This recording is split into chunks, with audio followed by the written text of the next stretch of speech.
Сәлеметсіздер ме менің ютуб көрермендерім. Бүгінгі ашайын деп жатқан расклад ол жігіттерге арналады. Общий расклад. Бұл жерде жігіттеріңіздің ойын білейік. Жігіттің сіз туралы ойы қандай?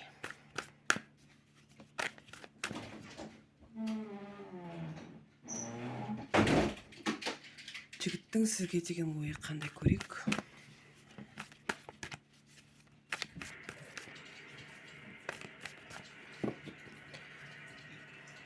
Жігіттің сізге деген ойы қандай?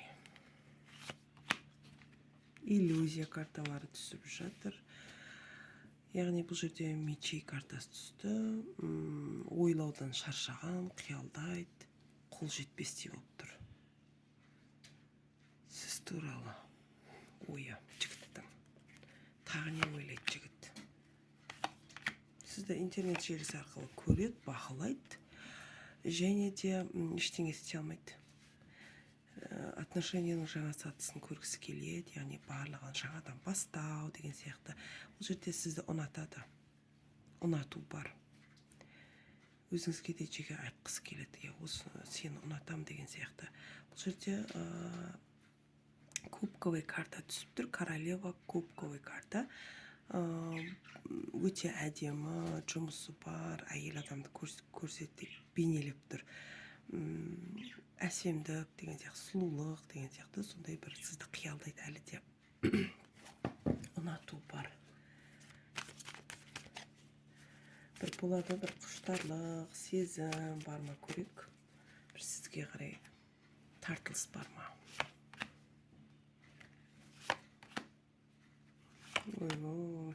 Бұл жерде семейный карта. Яғни сізде семья бар, болмаса жігітте семья бар. Сол жағына кішкене аяғын аңдап басу, құпия барлығын өзіне сақтайды. Жария сала алмайды.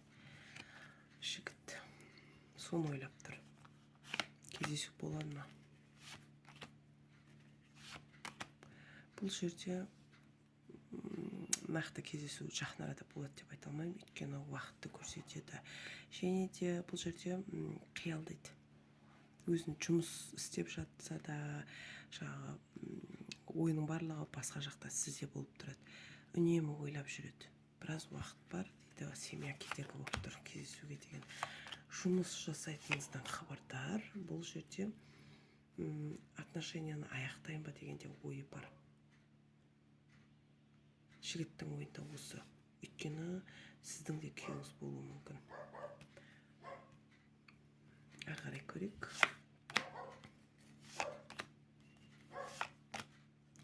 Әйелі кішкене сезіктенеді, естейді сіз туралы. Бірақ ішінде, әйелінің ішінде де қорқыныш бар. Сізді бақылайды, болмаса жағдай сезеді. Яғни күйеуінің басқа біреу бар екенін сезеді.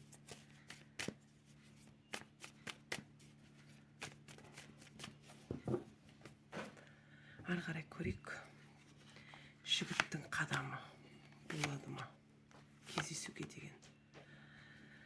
Иә, қадам болады. Бұл жерде қанша кедергі болса да, сіз күтесіз. Ол қанша кедергі болса да сізді бақылайды. Интернет желісі арқылы жаңада бірінші картада солай шықты. Және де күтпеген жерден сізге сообщение болсын, хат болсын келеді. Енді хат сообщение интернет желісі арқылы, яғни телефон арқылы. Бұл жерде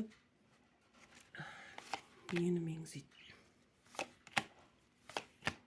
Яғни келуге кедергі болды деген сияқты. Кішкене жігіттің сондай сөздер болуы мүмкін. Жағдай сұрасу, шыға алмау, әрең шықтым, кездесейік деген ұсыныс айтады. Яғни жұмыс мәселесін сылтауратып, сізбен кездесу дейді, бірақ жағдай семьялы болғандықтан кішкене дұрыс емес екен өзі де біледі. Адасып жүрген карта түсті. Сіз де жігітті ұнатасыз. Кубковый карта түсіп тұр. Ары қарай көрейік.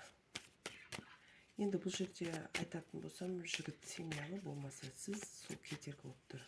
Екеуіңіздің біреулеріңіз отбасы. Нақты айтатын болсам, ер азаматта бар семья. Өйткені нақты әйел шықты.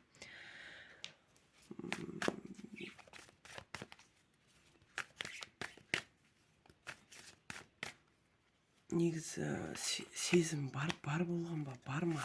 Көрейікші соны. Нақты былай сезім бар деп айта алмаймын, сезім туралы шығып тұрған жоқ. Бұл жерде просто ұнату бар да. Семьясы бар, бұған бәрібір. Просто так жүрді. Шут деген негізі алдайтын карта. Бұл бәрібір кетеді. Бұған бәрібір міне жаңағы бокал жіберіп тұр да, уже қимастық деп айта алмаймын да. Кез келген уақытта тастап кететін. Өйткені жүрісіне қарасаңыз, ол жеңілді. Және де бұл жігіттің де аяғынан шалатын, жағдай көре алмайтын адамдары бар. Соған қарамастан өзін жақсы ұстайды. Жұмысқа жақсы орналасқан болуы да мүмкін жігіт. Бұл жерде король картасы шықса, тағы рыцарь картасы шықты. Король деген сол сізден үлкен ер азамат, жас ер азаматта шығып тұр. Сіз екі ортада қалып тұрсыз да. Яғни үлкен жігіт, кіші жігіт. Бірақ көбінесе бір үлкендеуі ұнайтын сияқты. Так. Сізбен просто так ойнап жүр жігіт. Өйткені тек қана интимный ара қатынасты көрсетіп тұр. Және де ойын картасын көріп тұрсыздар. Ойнап жүр, бір қатты сезім бар деп айта алмаймын. Және де бұл королева мечей картасы түсті. Бұл картаға қарасаңыздар, көзінде жас бар, қылышында қан бар, жүрегіңіз жаралап кетуі мүмкін бұл жігіт. Бұл жігітке сенудің қажет жоқ, өйткені семьясы бар, ол семьясынан ажырамайды. Сол себептен өзіңізге мұқият, жүрегіңізге мұқият болу керек, закрытый болу керек, яғни жабық. Тығырыққа тірелу картасы түсті. Өз-өзіңізді жаңағыдай депрессия болуыңыз мүмкін да. Жұмыс көрсетіліп тұр, сіз өте еңбекқорсыз. Сіздің де артыңыздан үсік сөздер бар. Так, біреуге бағынышты болып тұрсыз, сол адамға бағынышты болып тұрсыз ба, ол адамды жібере алмайсыз. Жаман жағында, жақсы жағында ойлайсыз, жібере алмайсыз. Осындай карталар түсіп тұр. Ғашықтық сезім, яғни кездесу, встречаны қалайсыз? Қашан келеді, уақыттың күтесіз. Осы бірнеше уақыт өткеннен кейін сізде бір өшпенділік пайда болады, кездескеннен кейін ол басылады. Ол тағы да кейде бар, кейде жоқ десем болады.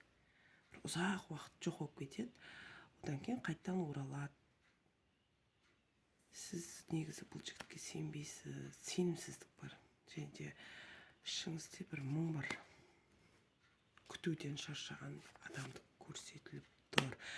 Бұл жерде де күту, қарап тұрсыз, жақсы жағында, жаман жағында ойлайсыз. Но жаман жағын жақсы көргеннен кейін жақсы жағын ғана ойлап тұрсыз. Болашақ жоқ екенін де білесіз, но соған қарамастан әрекет сіз жақтан болып тұр, күтесіз. Встречаға отказ бере алмаймын деп тұрсыз. Өзіңізді бұл жігіттің қасында құпия санайсыз, құпия мен ештеңе айтпаймын деген сияқты болып тұрсыз, но кездескенде сезімге беріп қоясыз. Жігіт просто ұнату бар, уақытша деп тұр. Сіз әр күнді санайсыз. Қай уақытта кездестім, қанша апта деген сияқты.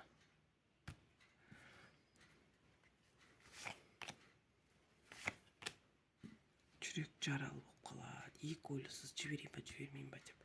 Бірақ жаңағыдай қимастық бар, көзде жас, жіберейін десе жібере алмай, артында тағы бір аяқты көріп тұрсыз ғой.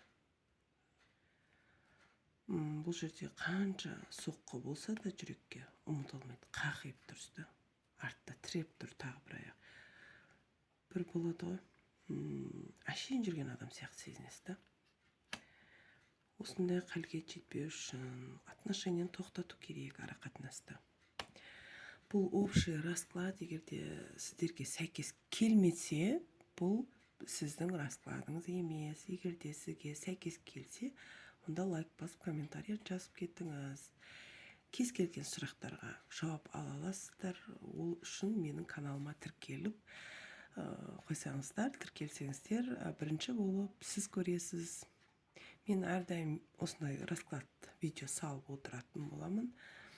Егерде сіздердің көкейлеріңізде жүрген сұрақтар болса, жазып, WhatsApp-қа жазып, хабарласамыз. Кез келген сұрақтарыңызға жауап ала аласыздар. Сау болыңыздар.